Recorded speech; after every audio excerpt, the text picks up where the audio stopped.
All right, we are skipping around a little bit, and today we're going to talk more about triangles, but in the book it's section 5.5, and today we're going to apply inequalities in one triangle, and the three objectives are to order side lengths and angle measures, to use a triangle inequality theorem, and to find ranges of sides, a range of sides for a triangle.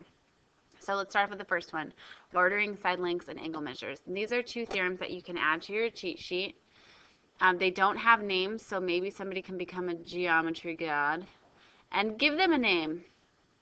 But this first one basically says that if we have a triangle, and I tell you about the side lengths, notice this inequality here. This inequality says side length AB, the red side length, is greater than the side length BC, the blue side length. So if I, in the SAT prep and other standardized tests, if they give you blanket problems like this, you can just input numbers. So one of my favorite numbers is 100. So, and another favorite number is 13. And this follows this inequality. 100 is larger than 13. If I give you something like this, well, we can look at the opposite angles. The angle opposite the larger side has to be bigger than the angle opposite the smaller side, which is why it says angle C, the red angle, the one opposite the red side, is going to be larger than or greater than the blue angle, angle A, across from the blue side.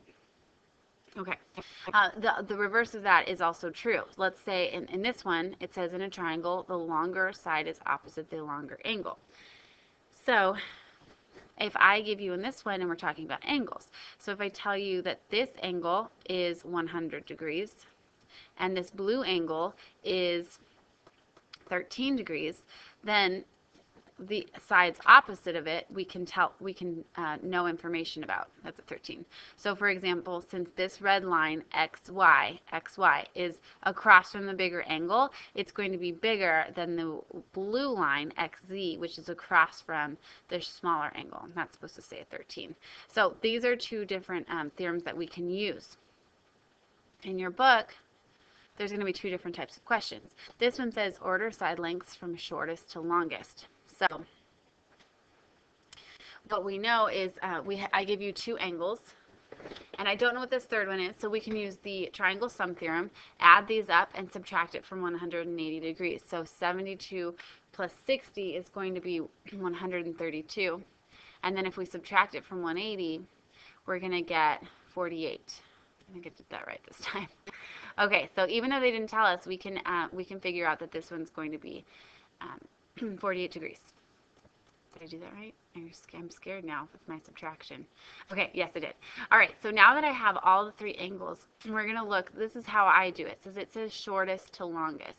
So I'm going to look at my smallest angle. That's 48 degrees. The side opposite of the 48 degrees, the side not touching it, has to be the shortest side. So I'm going to put PQ.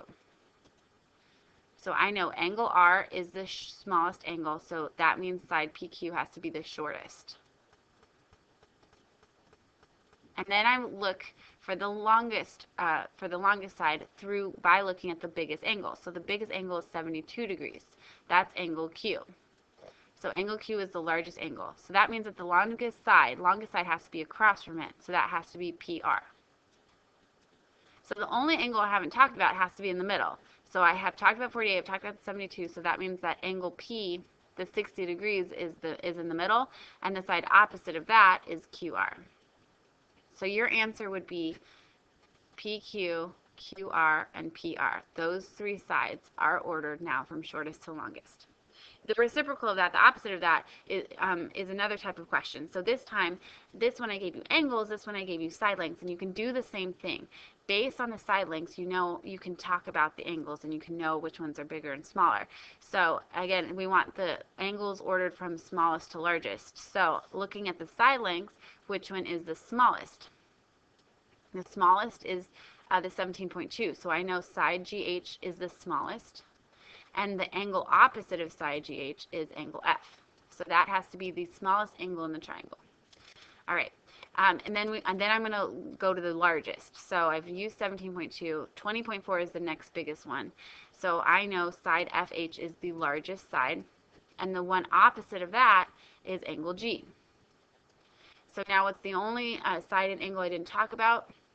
I haven't talked about this 19.6, so FG is the middle side, so that means the middle angle is H. So your final answer would be angle F, angle H, angle G. Those are the angles ordered from smallest to largest. Okay, that's the first thing. Second thing that you're going to talk about is a triangle inequality theorem. Triangle inequality theorem, I have a hilarious story to tell you about tomorrow in class. Basically, the shortcut to the triangle inequality theorem is you take the two smallest sides in a triangle, like 4 and 4, for an example. They have to add up to be bigger than this third side. So, for example, 4 plus 4 is larger than 7, so that makes a triangle. If you look at this picture, you take the two smallest sides, 3 plus 3. If you add them up, it is not greater than 7. So it will never, ever form a triangle. It's impossible. And that's called the triangle inequality theorem. And I would write that down in your cheat sheet as well. Basically just says that any two sides in a triangle have to be bigger than that third side. But this is the shortcut, just to look at the two sides. So really quickly, can the following side lengths form a triangle? Again, the shortcut, instead of doing what the book says and trying every single possible two sides, is this side plus this side bigger than this side? Yes. Is this side plus this side bigger than this side? Yes. Rather than doing all that, the shortcut is take the two smallest sides. So, for example, in this problem, 7 and 10 are the shorter sides, smallest sides. If you add them up, is it bigger than that third side? 7 plus 10, oh wait, 7 plus 10 is 17. 17 is not larger than 19, so no, this would not make a triangle. It would look like the picture up here if you had straws trying to make the triangle. Okay, same thing over here. Take the two smaller sides. We have 8 plus 13. Is that greater than 21? No. 21 is not greater than 21. Again, this would not make a triangle. If you had side lengths like 4, 4, and 7, they would make a triangle. Okay, so that's the second thing. Now we know the triangle inequality theorem. Last thing is, and again, I have a funny story to tell you. Last thing is finding ranges of sides. So what they're going to do, the last problem they're going to do is they're going to give you two side lengths of a triangle. So for example, one side length is 3 and another side length is 4. And they want to know there's all these different ways, different types of triangles you can make, right? You can make one that looks like this and then connect those. You can make one, change the angle and make it really, this included angle and make it smaller, and you can have another, a totally different triangle. So what they want to know is what is the range, how many different sides, of this third side that I didn't give you about, any information about. And how you guys do that is, again, the shortcut is, and I can explain this better in class, is if you add up these two sides, that's going to be one answer. If you add them up, that's one answer. If you subtract them, that's another answer. And again, in geometry, it's impossible to have negative sides, so take the absolute value. So rather than 3 minus 4, I would do 4 minus 3, and I would get 1. So the third side is going to fall somewhere between 1 and 7. And the arrows always go like this, because this statement says that third side, x, has to be bigger than 1. It cannot be 1. It has to be bigger than 1, and it has to be smaller than 7. So that means all the different possible sides are, it could be 1.1, it could be 2, it could be 6.99999. It cannot be 1, it cannot be 7. And why that is let's say, for example, I did pick 2. 2 is somewhere in between 1 and 7. All right, if we go back and we use that triangle inequality theorem, now the two smaller sides are 2 and 3, excuse me. Remember I said if you add those up, they have to be bigger than that third side. So 2 plus 3, is that bigger than 4? Yes, so this does make a triangle. If you tried 1, the two smaller sides are 1 and 3. If you add them up, 1 plus 3, you do not have a number bigger than 4, so you do not have a triangle. Similarly, if you tried 7, let's say I did 7. I wanted this side to be 7. Now the two smaller sides are 3 and 4. If you add those up, it needs to be bigger than this third side. So 3 plus 4 is not greater than 7. So this could not be a possible answer. If we tried 6 instead, because 6 again does fall in this range. Again, 3 plus 4 is 7, and that is greater than 6, so that does make a triangle. So rather than writing all the possible answers and wasting our time, we're just going to write this compound inequality, and the arrows always point in this direction. To get this answer, you subtract. To get this answer, you add. So last one I'm going to give you. The lengths of two sides of a triangle are 8 and 13. Find the range of possible lengths for a third side. So again, you add them up and you subtract them. So if I subtract them, I would get 5. If I added them, 8 plus 13, I would get 21. So that means x, that third side, has to be somewhere bigger than 5 and somewhere less than 21. So this is your compound answer, your compound inequality. This is literally what you write for your answer. All right, in the book, you guys are going to do work on page,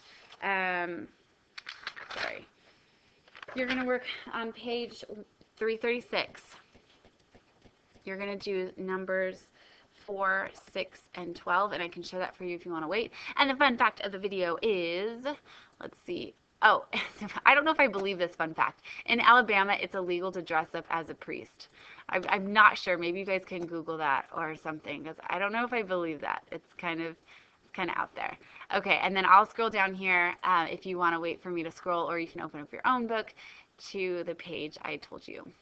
What page was it again? I forget already. 5-5. Okay. Did I do 5-5? There it is. All right, so you guys are going to do numbers 4, 6, and 12. And then we'll talk about these in class again. Thanks.